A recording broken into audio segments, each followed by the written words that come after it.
é, sem sombra de dúvida, historicamente e hoje mais do que nunca, obrigação dos jovens. O problema não é uma questão de oportunidade, não é um problema de direito, é um problema de dever.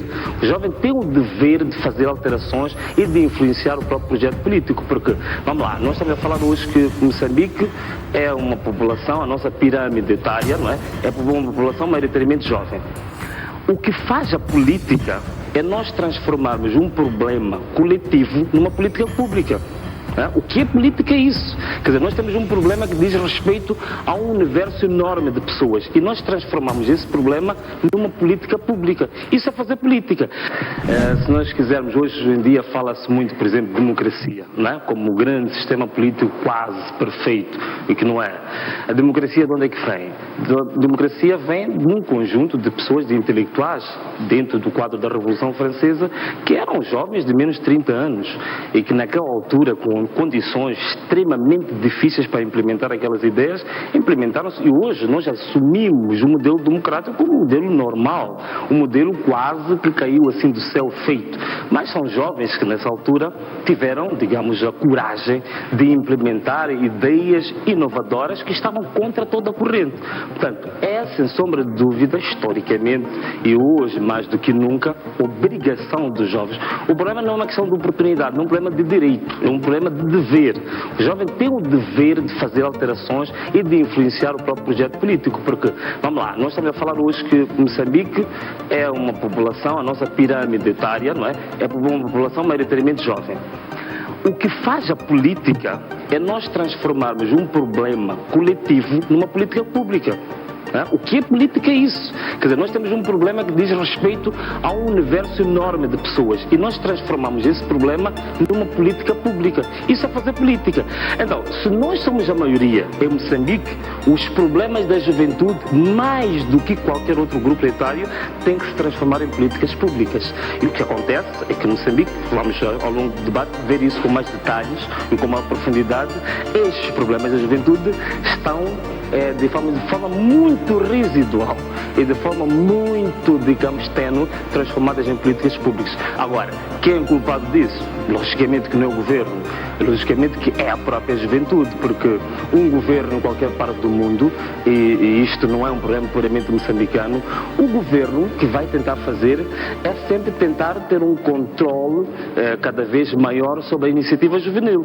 É ter digamos, um controle por forma que o status quo do próprio governo não seja posto em causa por causa da iniciativa juvenil. Isso é natural, é humano, quer dizer, é filosófico. Não é? Onde é que surgem os grandes movimentos nacionalistas? É nas grandes, pequenas associações culturais. Não é? Nós estamos a falar da Associação Africana, da Rádio Pax, os mais velhos sabem o que é isto, a Rádio Pax na altura, ao Aeroclube, os pequenos grupos culturais, desportivos, é onde começa o grande debate nacionalista no tempo colonial. Não é? E nós entramos para a independência, nós temos uma situação que cortou-se um pouco, refriou-se um pouco, digamos, o movimento associativo juvenil.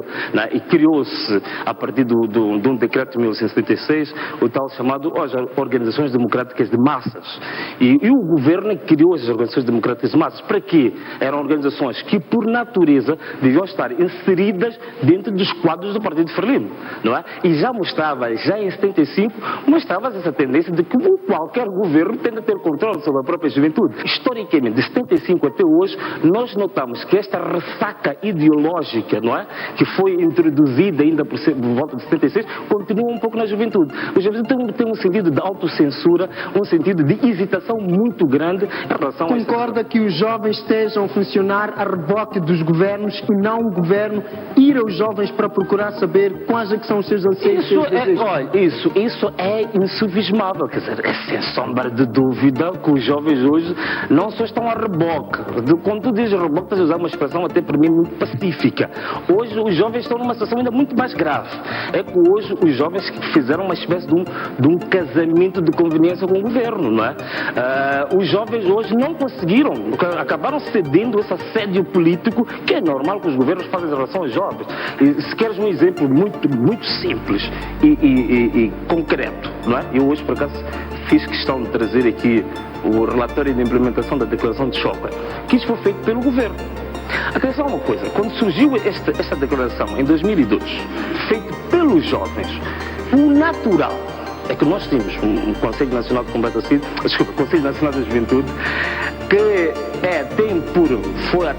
foram atribuídas, digamos, competências pelo próprio governo desse Conselho, não só, digamos, fazer a gestão ou a intermediação das associações em si, mas também seguir como um polo de ligação com o próprio Estado. O normal é que depois de 5 anos, o próprio Conselho, a própria Juventude, faça um relatório daquilo que eles declaram que pretendem, a longo prazo, faça um relatório se isso foi alcançado ou não. Aconteceu exatamente o contrário. É o governo que faz o relatório a dizer que aquilo que os jovens queriam em 2002, isto foi alcançado e aquilo não foi. E o que acontece? Com todo respeito, não chatei comigo, o que acontece é que esse relatório é um relatório desastroso. É desastroso. Isto é uma vergonha. Não há nada pior que os jovens têm mecanismos para reagir a isso? Eu penso que se não tem, deviam ter. Se tu queres uma coisa desastrosa que eu vou dizer que aparece aqui, eu vou dizer já. Dizem aqui, por exemplo, que no âmbito da declaração de choque, em 2006 o governo implementou um plano estratégico de educação e cultura. Em 2006. Mas este plano estratégico de educação e cultura, na verdade, surge no âmbito do programa quinquenal do governo. Não tem nada a ver com a declaração de choque, mas como era para ocupar espaço e aumentar, não deixar páginas em branco, isto foi encaixado aqui. Como é que os jovens podem reagir a isso, fazer frente a estas decisões, a este atual cenário? Olha, uma das coisas que eu acho que os jovens deviam fazer, alguém vai me dizer a mim que o Conselho Nacional de Juventude tem um problema de não ter autonomia material, financeira, por aí fora. Tudo bem, seja lá como for. O que os jovens deviam fazer, para mim, é fazer um relatório paralelo. Para começar, tem que fazer um relatório paralelo e dizer que, olha, este desastre que aqui aparece, indicar claramente e com ciência, atenção, nós estamos aqui para insultar e dizer palavras gratuitas, com ciência, com técnica, até que ponto é que isto não corresponde aos anseios da própria juventude.